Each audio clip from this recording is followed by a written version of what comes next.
पावसानं राज्यभर अक्षरशः धुमशान घातलंय।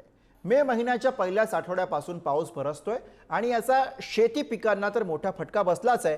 पण पाऊस सुरू झाल्यापासून 4 दिवसात राज्यभरात 26 जणांनी आपला जीवही गमावलाय।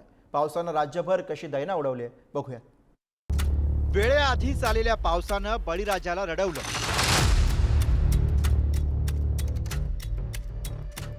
पिकं पाण्यात बुडाली, 41,000 हेक्टरवर हानी। पाऊस कोसळला, 26 जणांवर मृत्यू ओढवला।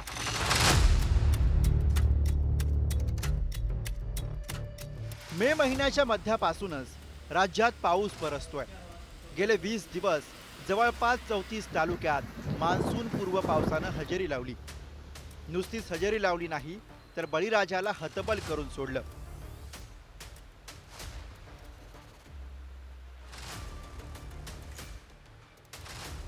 राज्यभरात 40,949 हेक्टरवर पिकांचं नुकसान झालंय। अमरावतीमध्ये 12,565 हेक्टरवर नुकसान झालं। बुलढाण्यात 6,699 हेक्टरवर नुकसान झालं। जळगावात 4,538 हेक्टरवर नुकसान झालं। नाशिकमध्ये 3,523 हेक्टरवर नुकसान झालं। सोलापुरात 1,682 हेक्टरवर पिकांचं नुकसान झालं। अहिल्यानगरमध्ये 1,441, चंद्रपूरमध्ये 1,572 हेक्टरवर पिकांचं नुकसान झालंय। तर लातूर, छत्रपती संभाजीनगर, पुणे, कोल्हापूर आणि पालघरमध्ये सुद्धा शेती पिकांचं मोठं नुकसान झालंय। पावसाने हा असा खेळ चालवल्यानं आता पेरणी कधी करावी हा मोठा प्रश्न शेतकऱ्यांना पडलाय। संभाव्य नुकसानीची शक्यता लक्षात घेता शेतकरी पेरणीचा निर्णय घेताना खबरदारी घेताना दिसतायत। अहिल्यानगर मधील खडकी, वाळकी, अकोळनेर या ठिकाणी काल ढगफुटी सदृश्य पाऊस झाला आणि यामुळे शेतकऱ्यांचं मोठं नुकसान झालं आहे। आपण सध्या खडकी या ठिकाणी आहोत आणि आपण या ठिकाणी पाहू शकता की शेतकऱ्यांनी जे लावलेलं गवत होतं, त्याचप्रमाणे फळबागा होत्या, त्याचप्रमाणे पालेभाज्या होत्या, हे सगळं जे आहे तर ते नष्ट झालेलं आहे। काल खडकी या ठिकाणी, वाळकी या ठिकाणी मुसळधार असा पाऊस झाला।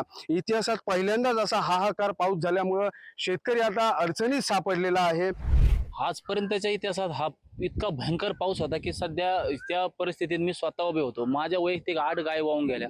माझा गोठ्याचे पूर्णपणे नुकसान झालं। माझी कुट्टी मशीन, दुधाचं मशीन वगैरे, चारा कुट्टी मशीन, चारा कुट्टी वगैरे सगळं काही वाहून गेलं। माझं गवत पडलं, माझा गोठा पडला। हा भयंकर पाऊस इतका भयानक होता की शेतकऱ्याला हा परत कधी सुधरून न देणारा पाऊस आहे। शेळ्या गेल्या 25, गाया गेल्या 2-4, सगळं धान्य फिरणे कांदे सगळं गेलं। आम्हाला काहीच राहिलं नाही, भांडं नाही, कुंड नाही, राहिला मुक्त गोठा होता। सगळ्या शाळांचा मग उद्ध्वस्त झाला। 45 जनावर होते, त्याच्यातले काय राहिले असते ते राहिले असते। मी सकाळ धरून नदीनेच फिरतोय जनावर बघत, आणि परत गहून ती सगळे भिजला माल सगळा अख्खा पाणी घरात। प्रशासनाने जे शेतकऱ्याचं नुकसान झालंय बुवा, त्याच्यावर तात्काळ त्यांनी पंचनामे करून मदत करावी बुवा। पावसानं केलेल्या नुकसानीनंतर आता शेतकऱ्यांचे डोळे सरकार दरबारातून मिळणाऱ्या मदतीकडे लागलेत। लवकरच नुकसानीचे पंचनामे केले जावेत अशी शेतकऱ्यांची अपेक्षा आहे।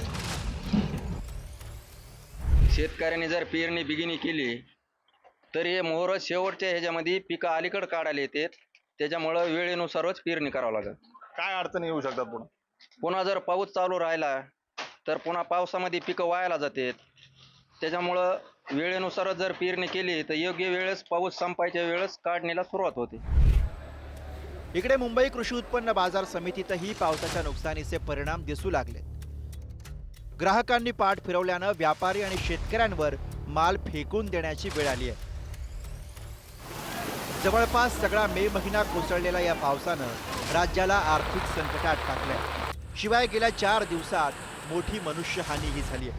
24 मे पासून राज्यभर 21 जणांचा मृत्यू झालाय। कुठे पाण्यात बुडून, कुठे वीज कोसळून तर भिंत पडून अनेकांनी जीव गमावलाय। पुण्यात वेगवेगळ्या घटनांत 3घांचा मृत्यू झाला।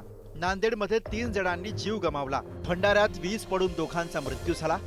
जालन्यात 2 जण पाण्यात बुडून दगावले। मुंबई शहर आणि उपनगरात एकूण 2 जणांचा मृत्यू झाला। तर चंद्रपूर, वर्धा, यवतमाळ, गोंदिया, बीड आणि रायगडमध्ये प्रत्येकी एकाचा मृत्यू झालाय। हवा हवासा पाऊस आता एकाएकी जीवघेणा भासू लागलाय। याला कारण ठरलंय ते पावसाचं बिखडलेलं चक्र। निसर्गापुढे कुणाचं चालत नसलं तरीही या कठीण काळात शेतकरी आणि सामान्य नागरिक सरकारकडे मदतीसाठी आस लावून आहेत.